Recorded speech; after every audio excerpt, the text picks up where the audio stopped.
Welcome to Raining Blue and White. I'm your host, Robert. This is the place where we talk about college football and Penn State football in general. Our main goal is to cut the bull and be as lean, mean as a fighting defense and as versatile as a pro-style offense. Let's get rolling.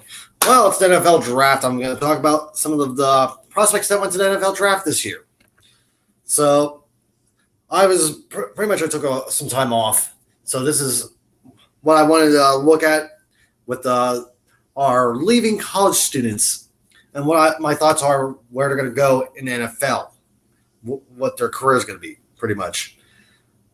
Of course, the first pick, Caleb Williams. Everybody was saying Caleb Williams is going to be pick number one. I'm like, if I was the Bears, because you had two picks. You had pick number one, and I think it was number 9. You could have pretty much picked up whoever you really wanted and then pick the quarterback later after everybody else got picked up the quarterbacks, but it's their choice.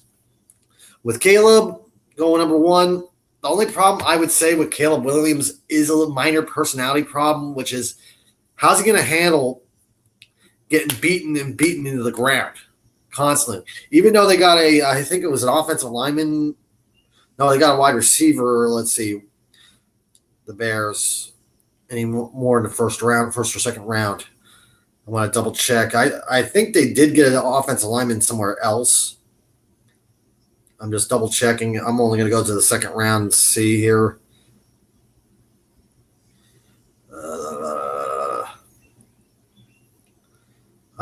They could have. I'm not 100% sure because I only watched like the first round of the NFL draft.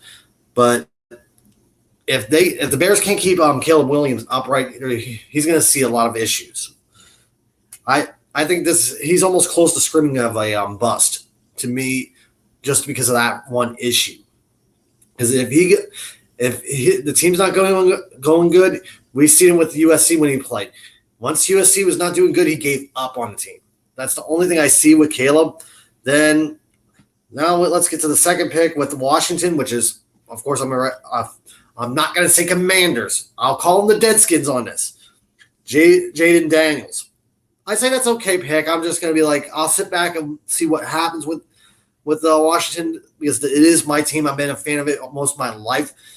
So I'm not sure. Because it's a new head coach. I'm not going to say much on that one. It could be the right pick. It could be the right fit. While the New England Patriots picking up Drake May. Yeah, Drake May. That's the correct name.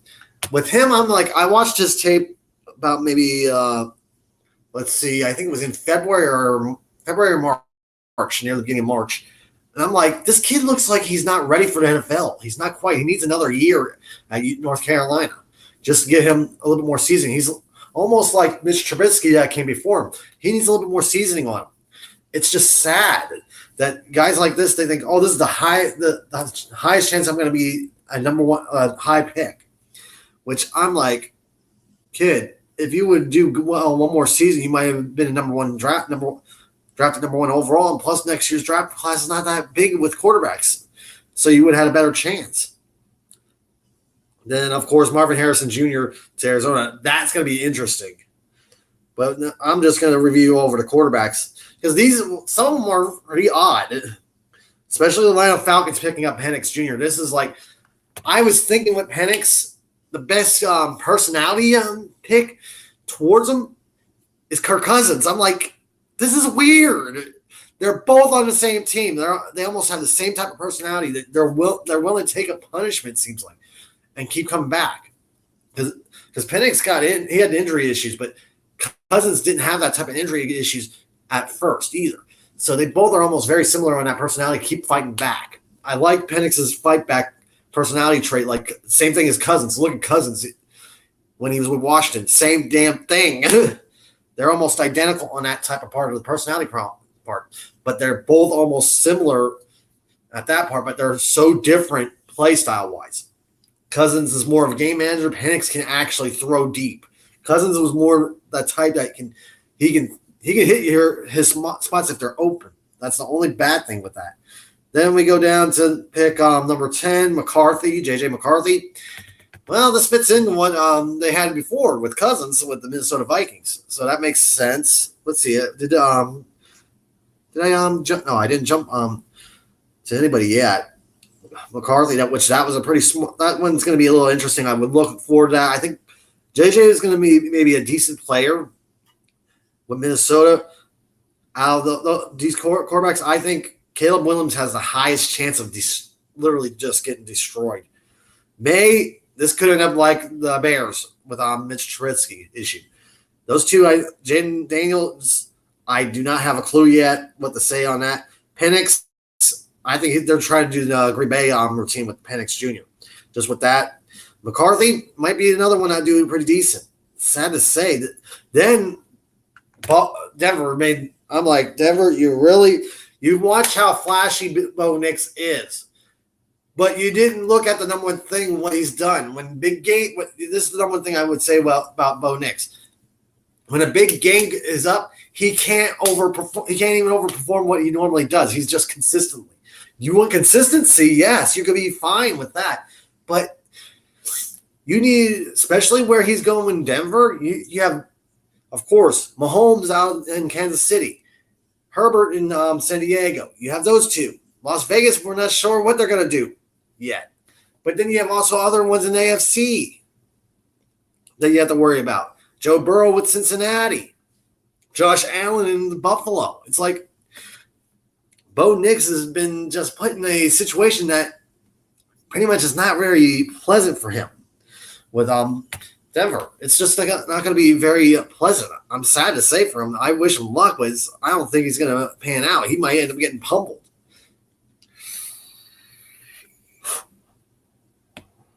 Now I'll keep scrolling through. See here.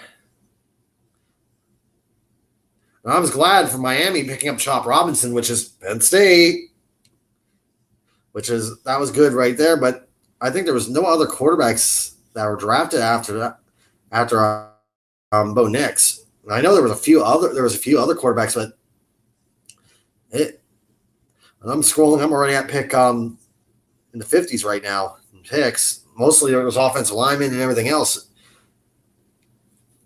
I'm just double checking if there was any other quarterbacks to compare and everything else. Yeah, it seems like the third round now I'm in. Now you're starting to see running backs. Okay. Yeah, that was pretty much it, looks like, with the quarterback class. It was a very top-heavy quarterback class, it looks like.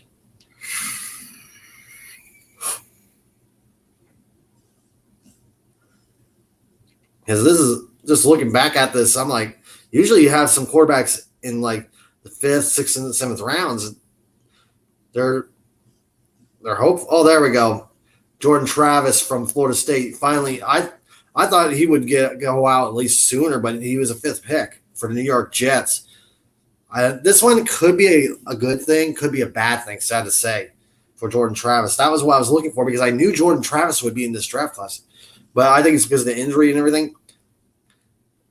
No, this was a trade the Jets got from the Eagles. The Eagles moved down yeah, I think so. But I'm going to still scroll through for a few more minutes to see if there's any more other quarterbacks. Because I feel bad for Jordan Travis. If he didn't get injured, he probably would have been up there with the rest of the guys.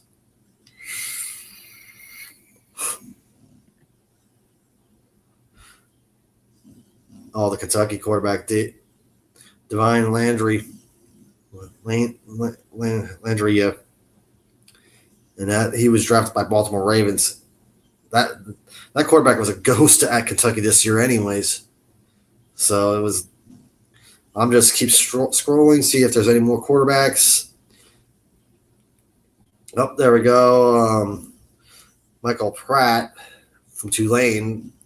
I've heard the kid. He was actually the quarterback that beat USC not last year, but the year before in the bowl game. And he's going to Green Bay. I don't think that's going to really help out. The Tulane quarterback is the last quarterback to be drafted.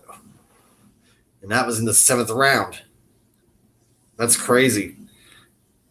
I think this is like the first draft I've seen looking through all the NFL drafts over the years that sometimes you'll see like 2 or like 3 or 4 quarterbacks drafted outside the first round. This year, you had all of it there, the big pop, and then you're waiting for eternity to find any more quarterbacks to be drafted.